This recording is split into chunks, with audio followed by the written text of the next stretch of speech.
Good morning, students. Today we are going to discuss about sentence and its kind.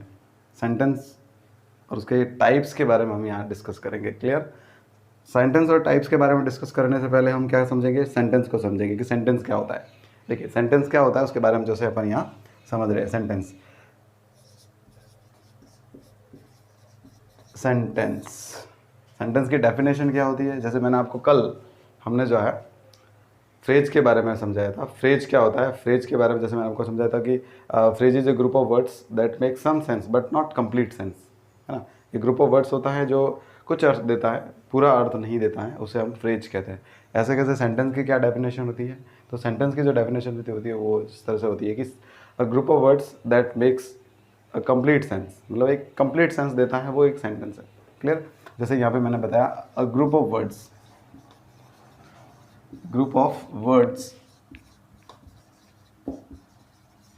that makes a complete sense is called a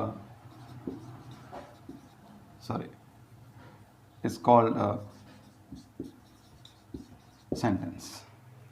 जैसे शब्दों का एक समूह जो पूरा अर्थ देता हो उसे हम क्या कहते हैं, एक सेंटेंस कहते हैं, एक वाक्य कहते हैं.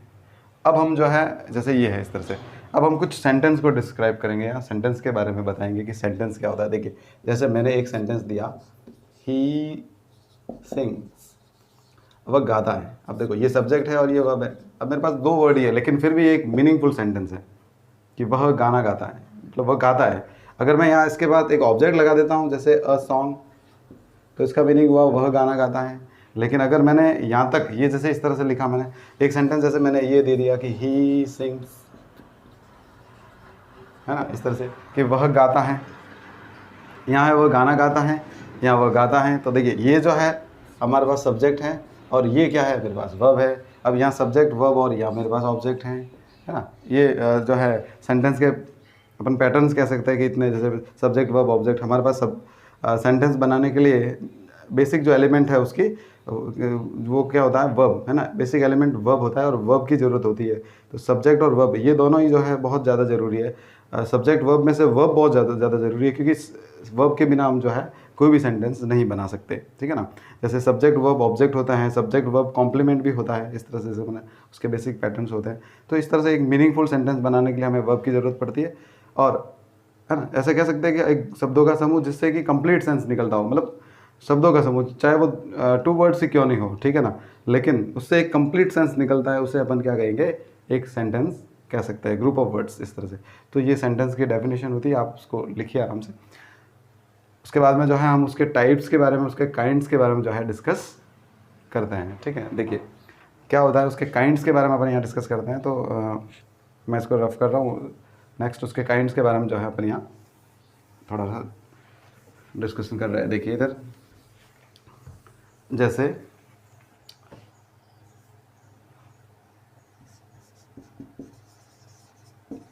Kinds of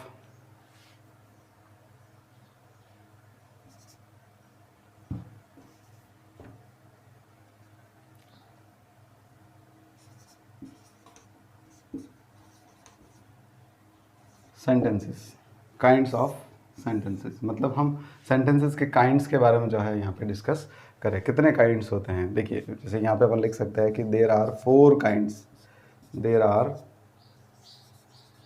four kinds of sentences. कितने काइंड्स होते हैं, फोर काइंड्स होते हैं, है ना.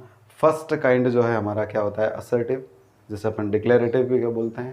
सेकंड होता है इंट्रोगेटिव, उसके बाद में इम्पेरेटिव और एक्सक्लेमेटरी सेंटेंस, है ना. इस तरह जैसे मैंने यहाँ पे फोर काइंड्स बेसिकली होते हैं. वैसे एक दो और भी होते हैं, ठीक है ना, लेकिन मुख्य रूप से जो है मेन रूप से मेनली जो है फोर टाइप्स जो है सेंटेंस के हम जैसे वो होते हैं इस तरह से. ठीक है ना. सबसे पहला जो काइंड होता है वो होता है असर्टिव सेंटेंस. तो असर्टिव सेंटेंस क्या होता है उसके बारे में अपन यहाँ डिस्कस करेंगे. देखिए इधर जैसे assertive, assertive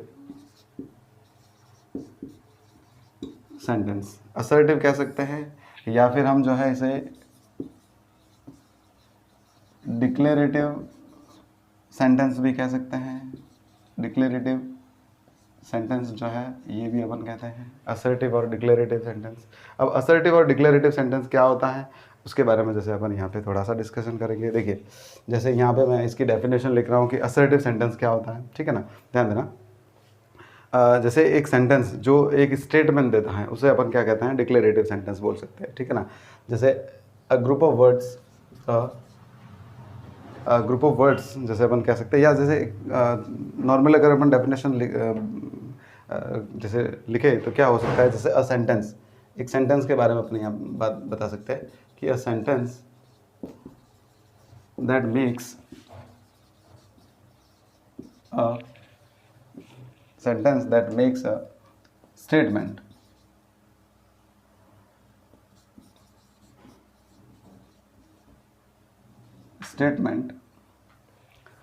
a sentence that makes a statement is called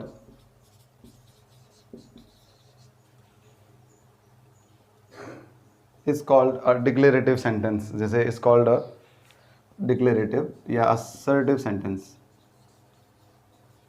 declarative sentence बोल सकते हैं। डिक्लेरेटिव सेंटेंस जो है कह सकते हैं, या असर्टिव सेंटेंस कह सकते हैं। जैसे मैं यहाँ पे इस तरह से, अब उसके बाद में इसके एग्जांपल्स के बारे में बता रहा हूँ। देखिए असर्टिव सेंटेंस क्या होता है, असर्टिव को ही हम डिक्लेरेटिव बोलते हैं, और डिक्लेरेटिव सेंटेंस क्या होता है, a sentence that makes a statement. ये जरूरी है ना, एक सेंटेंस जो क्या बनाता है, जैसे स्टेटमेंट देता है, या इस तरह से स्टेटमेंट के बारे में कहता है, जैसे एक स्टेटमेंट होता है उस सेंटेंस के अंदर, तो वो क्या कहलाएगा, एक डिक्लेरेटिव सेंटेंस कहलाएगा। अब देखिए इधर कैसे किस तरह से उसके बारे में आपको यहाँ पे समझा रहा हूँ डिक्लेरेटिव के बारे में। हाँ देखिए जैसे मैंने यहाँ लिखा ही कम्स है, मतलब वो रोज़ाना यहाँ आता है, मतलब एक स्टेटमेंट है, वो रोज़ाना आता है, रेगुलरली आता है, ठीक है ना। जैसे ये जो है यहाँ पे देखो, ये सब्जेक्ट है, ये मेरे पास में वर्ब है, ठीक है ना। और उसके बाद में यहाँ जैसे माना ये टाइम के बारे में, सॉरी प्लेस के बारे में बता रहा है, ये टाइम के बारे में एडवर्बियल्स हैं, ठीक है। इस तरह जैसे माना ये बता रहा है क्लियरली। उसके बाद में जैसे यहाँ पे हमारे पास में क्या होगा, ही वॉज प्लेइंग क्रिकेट। देखिए जैसे यहाँ ये सब्जेक्ट है, ये मेरे पास में हेल्पिंग वर्ब है ना, और ये मेरे पास में मेन वर्ब की फर्स्ट फॉर्म के साथ अपन ने यूज़ किया आईएनजी, पास्ट कंटिन्यूअस टेंस, ठीक है ना। उसके बाद में ये मेरे पास ऑब्जेक्ट है, तो ये एक मीनिंगफुल सेंटेंस है, इसमें स्टेटमेंट है, और स्टेटमेंट भी कैसा है, पॉजिटिव है, इसलिए ये जो है एक प्रकार से हम कह सकते हैं अफर्मेटिव सेंटेंस। कैसा कह सकते हैं, है ना, अफर्मेटिव सेंटेंस, इसे हम अफर्मेटिव सेंटेंस कह सकते हैं। अब देखिए जो स्टेटमेंट, या जैसे माना जो स्टेटमेंट पॉजिटिव होता है उसे तो बोलते हैं अफर्मेटिव। जैसे अपन मैं कह सकता हूँ यहाँ पे, हम कह सकते हैं कि जैसे असर्टिव सेंटेंस जो है 2 टाइप्स होता है, 2 प्रकार का होता है, एक तो होता है अफर्मेटिव, दूसरा होता है नेगेटिव। जो सेंटेंस पॉजिटिव स्टेटमेंट देता है वो जो है, जो असर्टिव सेंटेंस पॉजिटिव स्टेटमेंट देता है वो अफर्मेटिव सेंटेंस होता है। लिसन मी केयरफुली, ध्यान देना। जो सेंटेंस पॉजिटिव स्टेटमेंट देता है, जैसे ये पॉजिटिव स्टेटमेंट दे रहा है, तो वो कैसा होगा, पॉजिटिव सेंटेंस, ठीक है ना, या जैसे अपन पॉजिटिव या अफर्मेटिव सेंटेंस कह सकते हैं। और जो स्टेटमेंट नेगेटिव, मतलब जो सेंटेंस नेगेटिव स्टेटमेंट देता है वो एक नेगेटिव सेंटेंस कहलाएगा। जैसे यहाँ पे देखिए ही वॉज प्लेइंग क्रिकेट, वह क्रिकेट खेल रहा था, ठीक है, ये पास्ट कंटिन्यूअस टेंस है। अगर मैं इसमें इसको इस तरह से लिखूँ, ध्यान से देखना, इसको मैं इस तरह से लिखूँ कि अगर यही sentence he was not playing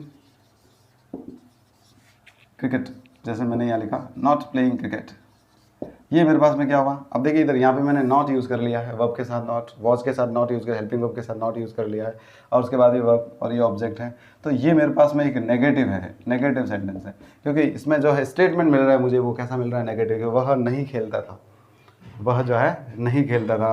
अब इसी को अगर मैं यूज़ करूँ सेंटेंस जैसे ही, अब देखिए ये कौन सा टेंस है, प्रेजेंट सिंपल टेंस है, यहाँ पे एस और ई एस का यूज़ हो रखा है, थर्ड पर्सन सिंगुलर सब्जेक्ट है, थर्ड पर्सन सिंगुलर सब्जेक्ट के साथ हम वर्ब के साथ एस और ई एस यूज़ करते हैं। तो यहाँ पे अपन नेगेटिव बनाएंगे तो अपन यहाँ यूज़ क्या करेंगे, डज। थर्ड पर्सन सिंगुलर के साथ हम जो है डज यूज़ करते हैं, डज यूज़ करते हैं, ठीक है ना।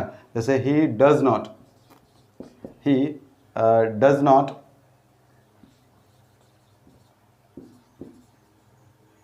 कम हेयर डेली, इस तरह जैसे मैंने यहाँ पे ये एक जो है सेंटेंस है, ये नेगेटिव है। अब इसी से हम नेगेटिव सेंटेंस बोल सकते हैं, क्योंकि यहाँ पे जो स्टेटमेंट मिल रहा है मुझे कैसा मिल रहा है, नेगेटिव स्टेटमेंट मिल रहा है। क्लियर, इस तरह जैसे मैंने यहाँ पे ये होता है।